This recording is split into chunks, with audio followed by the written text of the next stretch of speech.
Hello everyone, welcome back to my channel.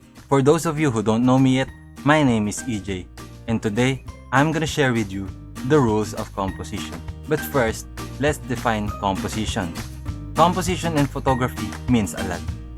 Composition is a way of guiding the viewer's eye towards the most important elements in the frame. But before we start, let's roll the intro.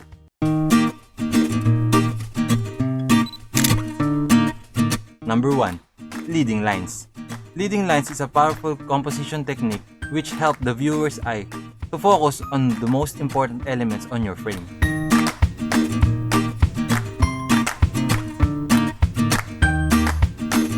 Number 2. The rule of thirds. Rule of thirds nga eh.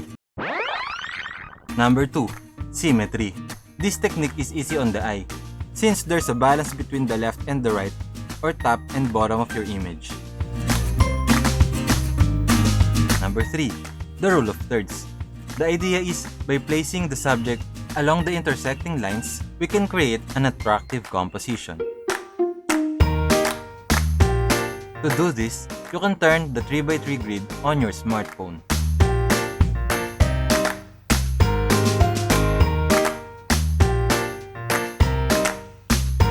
Number 4. Frame within a frame.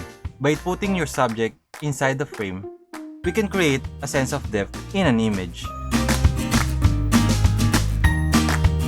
Frames doesn't have to be man-made. You can draw using tree branches or leaves to isolate your subject. Number 5.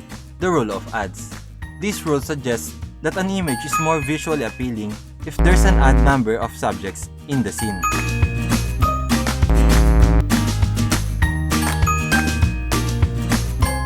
It's probably why we're using monopod or a tripod. Number 6. Colors.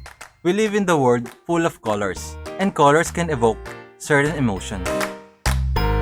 By learning some color combinations like green and red, blue and orange, we can capture attractive photos.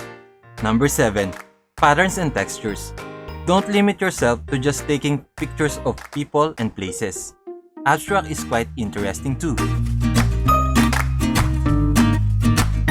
As a bonus tip, you can try different angles. We always see things at our eye level. Try to shoot higher from the hip or lower on the ground. Try to capture things from a different perspective. I hope you enjoyed this video, and if it did, make sure to subscribe. Ring the bell so you won't miss the second part of this video. Thank you and God bless.